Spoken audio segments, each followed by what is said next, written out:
All right. I want to go into our Heartbreaker segment. Is that more Dickies?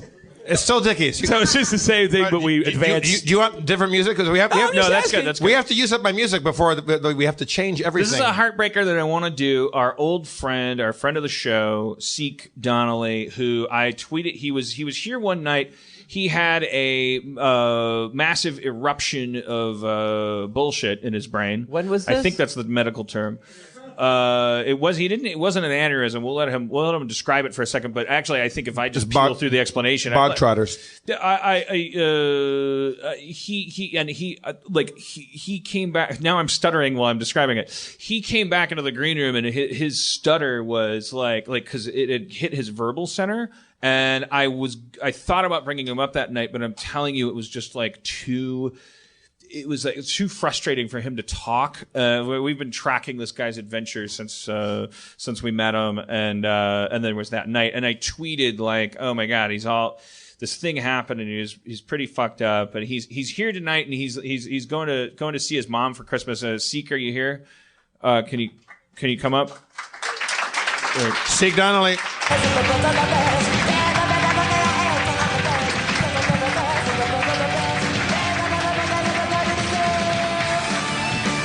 I wanted to touch base with you and send you off for the holidays because so many people were so concerned about you when I tweeted that stuff because it was tragedy. But you talk now. You sound better. Thank you. I want to say thanks that everyone came. I'm now nervous, but everyone who wrote based off your tweet and said nice things to me. I didn't know I had such an impact on people. It was an eye opener for me. I think I knew that when we talked about the Kickstarter and saw everyone fund it in a day. And that was the first time it really clicked with me. But then to see a lot of people respond on Reddit and on Twitter and write me personal messages, I just want to say being a Harmonian has been like the best thing ever. And you guys are all really awesome people.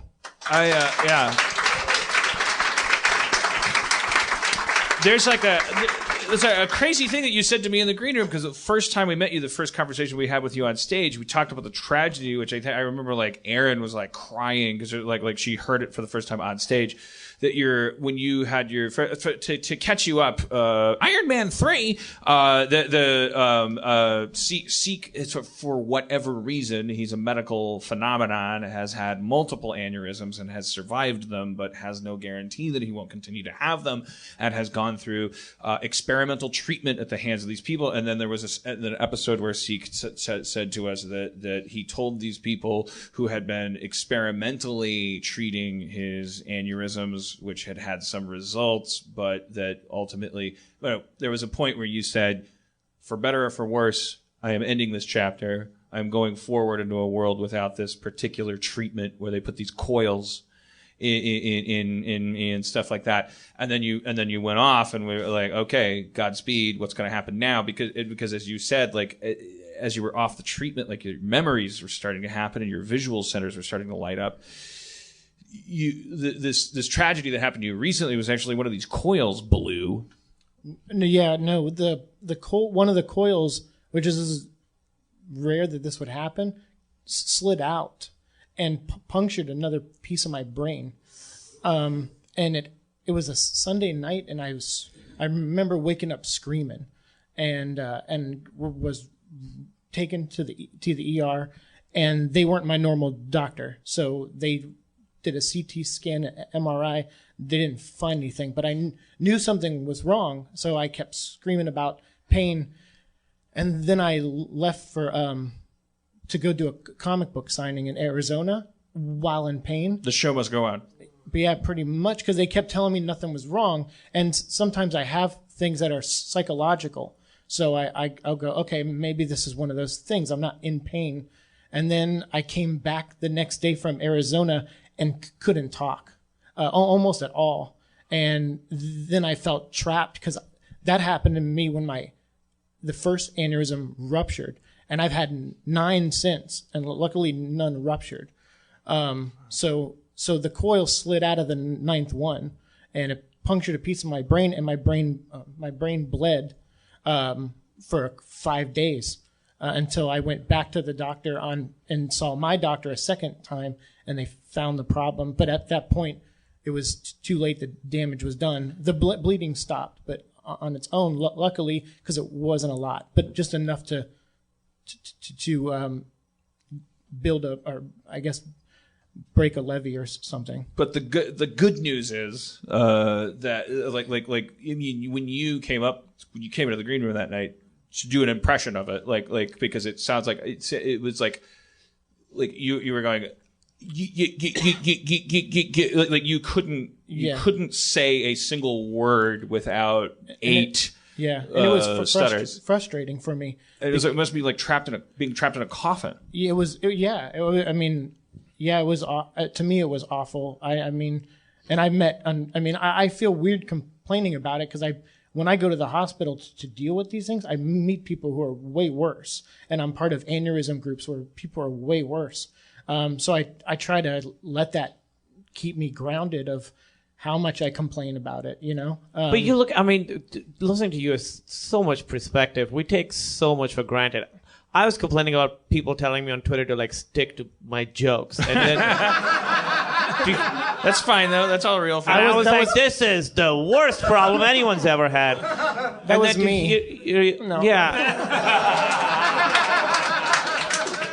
I don't think that that's the key to life. I don't think that the key to life is all of us figuring out how that we should be using a metric by which every day we wake up in bed if we don't have every problem. No, and I'm not saying has. that. I'm not saying that. What I'm saying is having perspective for me is it really helps. No, it's very important. And you get you see the big picture, and just because people are starving in Africa doesn't mean you can't get pissed about being stuck in a traffic jam. I'm not saying that. Especially if a starving African child cuts you off. Oh yeah. Which I forgot to talk about. That is number 1 on my list of shit. I'm like, why are you starving? Just sell the car. It's a fucking Hummer. But I think obviously, we all have problems, and relative to us, those are big problems. But to hear you talk about some of the issues you've had, and then to hear you say that you don't think those issues are as major as what someone else has, that's very inspiring. And it's just good to have perspective. Sorry, Zeke, are your memories still the same? Are you making memories again, or no? Oh yeah, I'm going to see my mom, and I haven't seen her in a couple of years. This is the good news that I want to talk about. Okay, go. Yeah. But I own this. This is all from Dan. My mom, we kind of grew apart when I didn't have any memories of her, so she didn't know how to handle that. Wow. I don't blame her. And you literally had no old memories, no childhood memories, nothing? No, I didn't get visual, so I could kind of know that she was my mom, but I felt it. But you don't conjure up any visual attachments. But now I can. Really? And I know what NT looks like and Adam Goldberg looks like. Hey, there's pros and cons to everything. I only know what he sounds like. Oh wait! Oh, I know you now. Oh, okay. All right. No, all right. Shut the fuck up.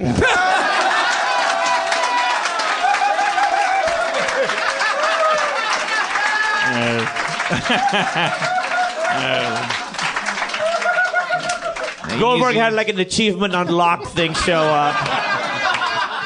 He gets the green lightsaber. Yeah. Easy shot. So my mom, she just she's I'm a big Superman fan, big Star Wars fan.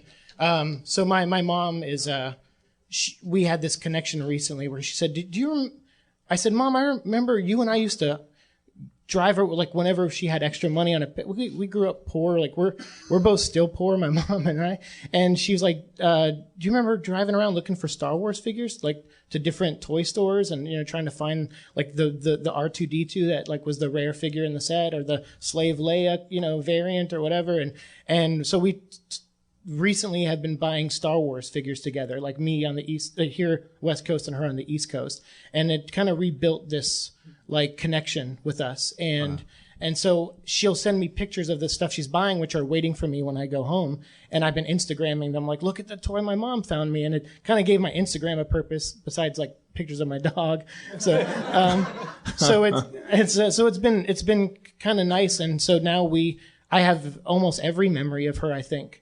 And it's been coming back to you. You said like you're, and I don't know if this is a good thing or a bad thing. I don't know if it should be celebrated like Reese Witherspoon seeing things in color in Pleasantville. You are in a sleepless state. You can't sleep right now. Your brain is exploding with. That's bad idiom. Your mind is exploding with you can't tell the difference between dreams and memories right now. Yeah, because it's so overwhelming. Like my neighbor who is a really good friend of mine, and she I can now close my eyes and I can see what she looks like. Yeah, she's not even in the room. Whereas before, someone had to describe an apple, and you would we can't even comprehend it because we're trying to figure out what that even meant before. Where you were like learning to draw because you were an artist, lost your visual memory, and you had to you couldn't see that. Now you can't not see things. Now you close your eyes, you see. And it's pretty horrifying because I've been remembering things that aren't good things either. I mean, I never thought I don't know. I never thought I was a good person. Like I grew up pretty broken, abusive dad, poor, ran away from home, got into drugs. I was a narc. I've done really crazy things. Wow. And you were a narc? Yeah. In Atlanta. This is turning into Memento. The one memory's going to come your back. Visual memory Fuck back? the money! It's buried in Central Park. Oh wait, I was undercover. That's who that guy is. Oh my God, he's been following me for a year.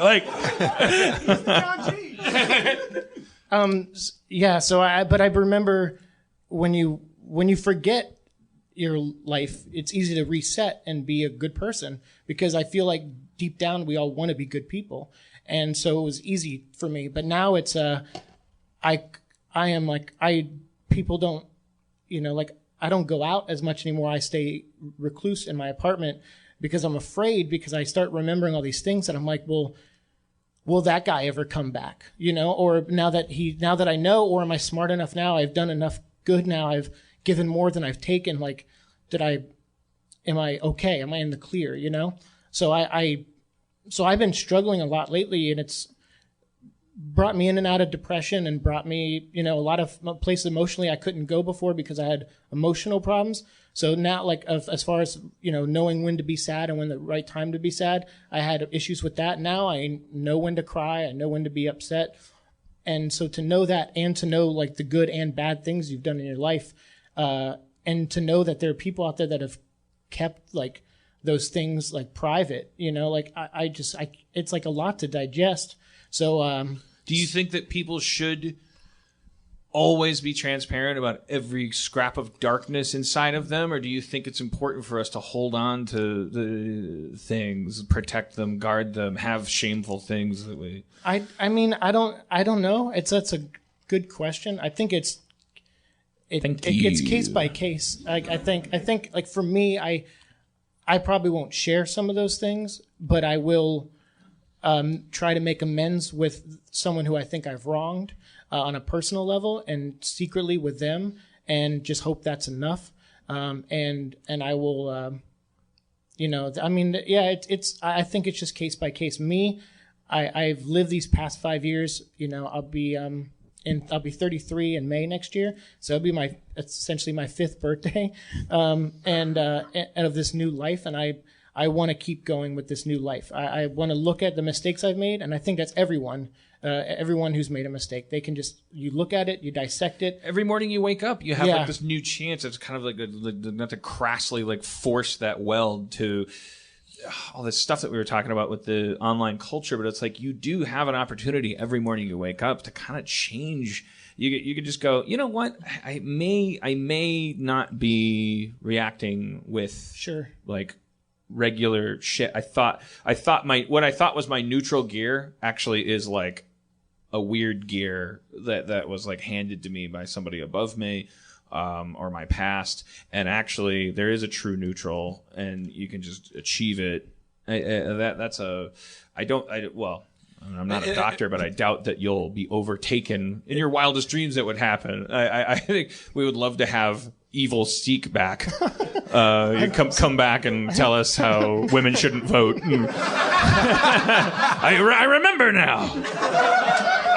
Superman? No! This is for faggots! Yeah, he gets I think we would. The crazy thing is, though, seriously, like that would be a huge lesson too, because we could. I think all of the women and faggots in this audience could like watch you bound out like the Hulk and go, I love that guy. I'm glad he's back. I'm glad he didn't. I think it's such a cool opportunity in a way. I mean, obviously you want to be able to have all your memories back, but to be able to say to yourself, like, I get to choose right now whether I am a good person or do I dwell on the bad things that I did.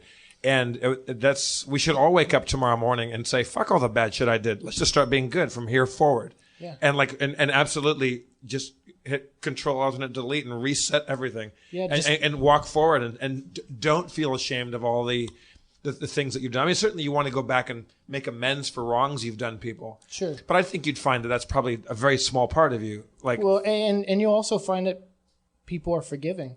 I learned that, pretty recently.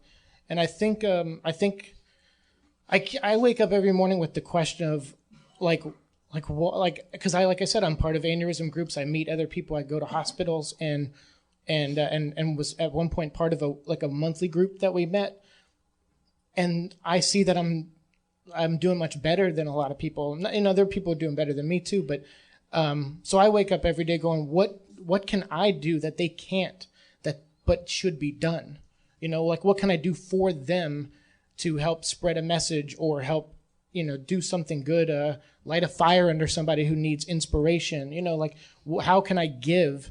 And I think if we wake up every day with that, I think then we will stop giving a shit about people like, what does, Kevin Costner think about this? Or, who cares what Christian Bale thinks about the new Batman? Like, who gives a shit? That's not news. Like, there's a new Batman. Whoop-de-doo. There's a new Batman every 5 years. Like, I'll be Batman in 5 years. Who gives a shit?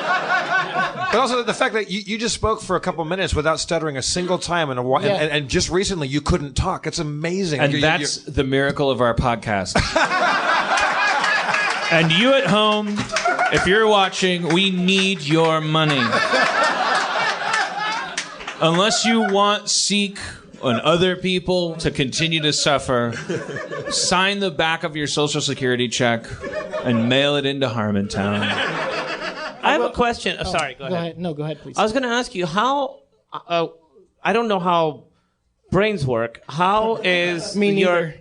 How are your memories coming back? It's interesting that it was in there. It wasn't that it was gone. It just you couldn't access it. Do you know how it's all coming back? I mean, stuff heals over time, especially the mind. And so sometimes it's not like one set spot where everything is in your brain. It's different for everyone. So that's why I think like.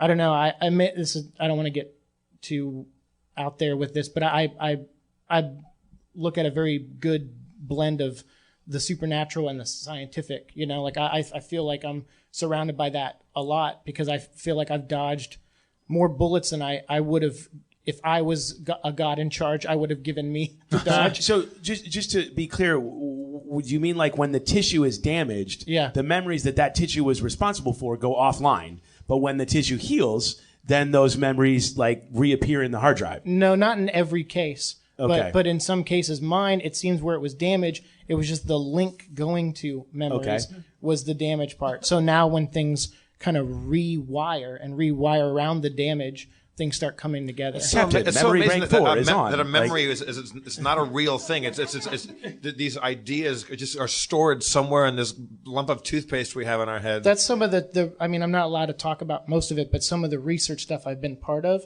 is that kind of stuff. It's asking big questions. Is it spoilers? Is Will Smith doing the research? Hey, spoilers! This research doesn't come out for another 4 years. They're giving him scanner's powers, man. You can't talk about that shit. Anyone's allowed to talk about anything. Fuck them. I sign a lot of documents. So. But you can just say you didn't remember that, and they'll have to buy it.